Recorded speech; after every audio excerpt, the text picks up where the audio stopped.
Hello everyone, my name is Veritas and welcome back to Destiny. Now these little flowers here and this little 9 sigil on the tower wall signify one thing only. That's for the weekend. Xur is here inside the tower, hiding somewhere with a bunch of exotics and things for you to purchase with endgame currencies and things along those lines. Xur happens to be this week over by the speaker in Tower North. We will soon know what's behind that set of doors. We will soon go there in the near future of Destiny 2. But Xur is over here hiding by the beautiful sunset, and let's see what he's got. Let's see what kind of fun things. I know it's not fun. I know what he has. Let's see what kind of stuff he's selling this week. So right off the bat, nothing super good. Nothing super good. If you only have 5 seconds to watch, don't buy anything. You can close the video now. But don't. Let's talk about stuff. So the first thing he has this week is a Legacy Engram, Body Armor Engram. This will turn into a chess piece from year 1, max light 170 there. 29 strange coins. If you need something from the olden days and you don't have it for your collection, go ahead and pick that up. Otherwise, steer clear of that. The Titan exotic this week is the Eternal Warrior. Intellect strength on that. The roll here is 92%, the best roll of the armor he has this week. It grants Unstoppable for Fist of Havoc, so it will always have intellect even when re-rolled. Have fun with that. Enjoy that helmet if you need it. I recommend staying away from this one as well. Not a great Titan exotic. There are better ones, but if you need it for your collection, go ahead and pick it up. The Skyburner's Annex is the Hunter exotic this week. Chance to create orbs on heavy weapon kills, and with a full super, orbs may grant special ammo. Kind of useful. I used this helmet in the early days of Taken King. It's an interesting helmet. It looks really neat, but the stat roll on this one is pretty abysmal at a balmy 78% there. So recommend staying away from that one or re-rolling it if you really want it. Otherwise, for collectors, go ahead and pick it up.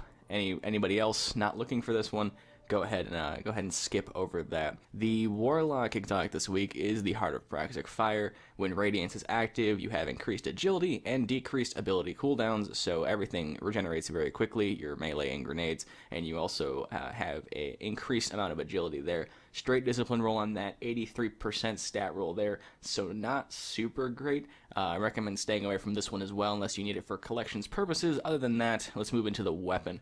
The Bad Juju is an exotic pulse rifle. Pretty fun weapon, to be honest with you. Let's go over what it does. It has full auto and hip fire, so that's pretty neat. String of curses after each kill. This weapon will reload instantly and gains increased damage for a short time.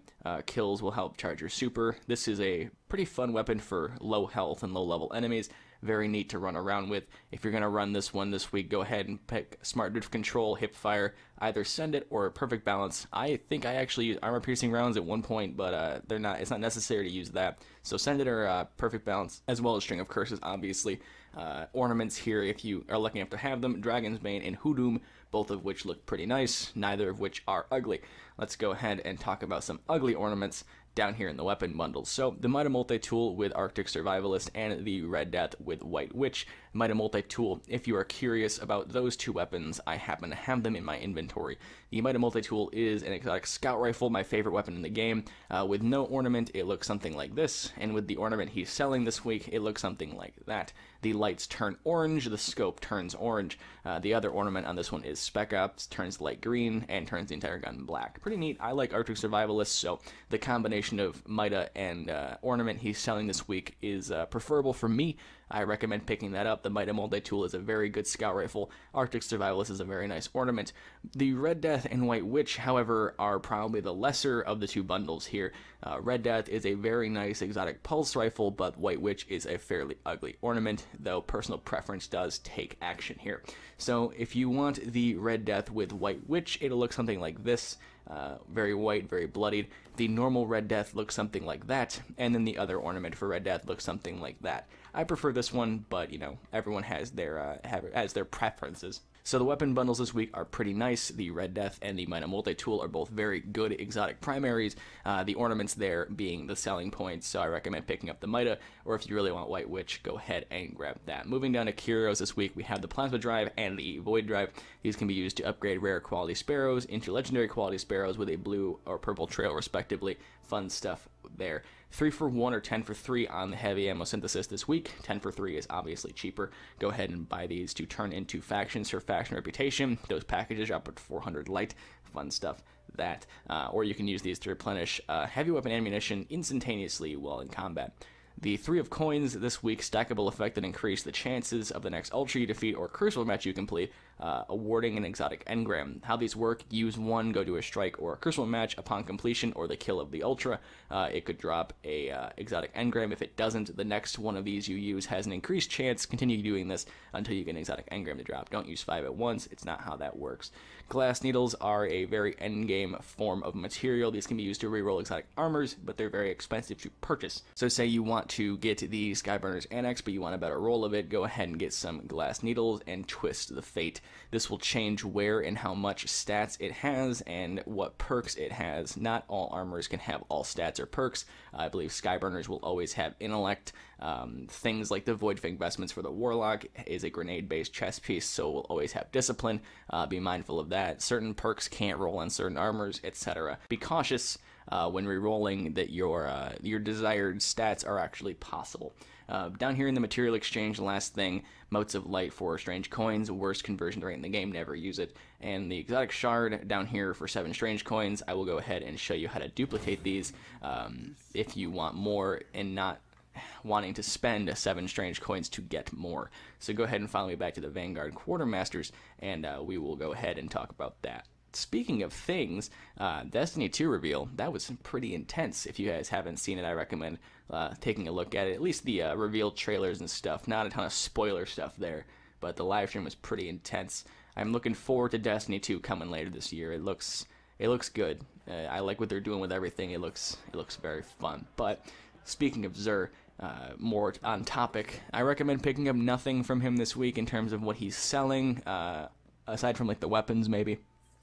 The weapons are actually kind of useful. You know, bad juju is not always around, but let's talk about exotic shards. So go into your exotic weapon blueprints and find yourself a Truth rocket launcher. Doesn't have to be this. It could be any rocket launcher, any machine gun. I don't think this works with swords or the sleeper simulants, so try to stay to a rocket launcher or a machine gun.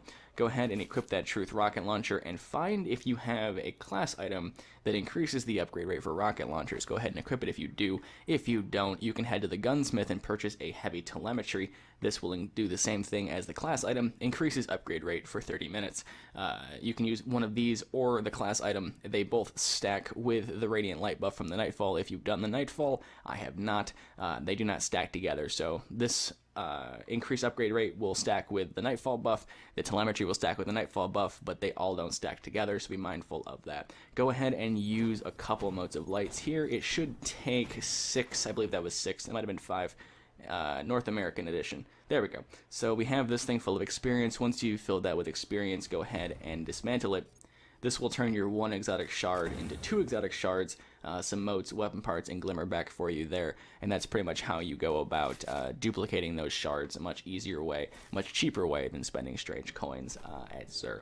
So hopefully that was helpful. Hopefully you guys gleaned some sort of information from all of that. I recommend saving your strange coins this week. Wait until you have something better in terms of armor. Bad Juju is a pretty good pulse rifle. Pick it up if you don't have it. The Mida is a decent combination with its ornament, and the Red Death is fine if you like Way Witch. That's gonna be it for me though. Personal preferences aside on the weapons, go ahead and pick up what you need. Otherwise, save your stuff.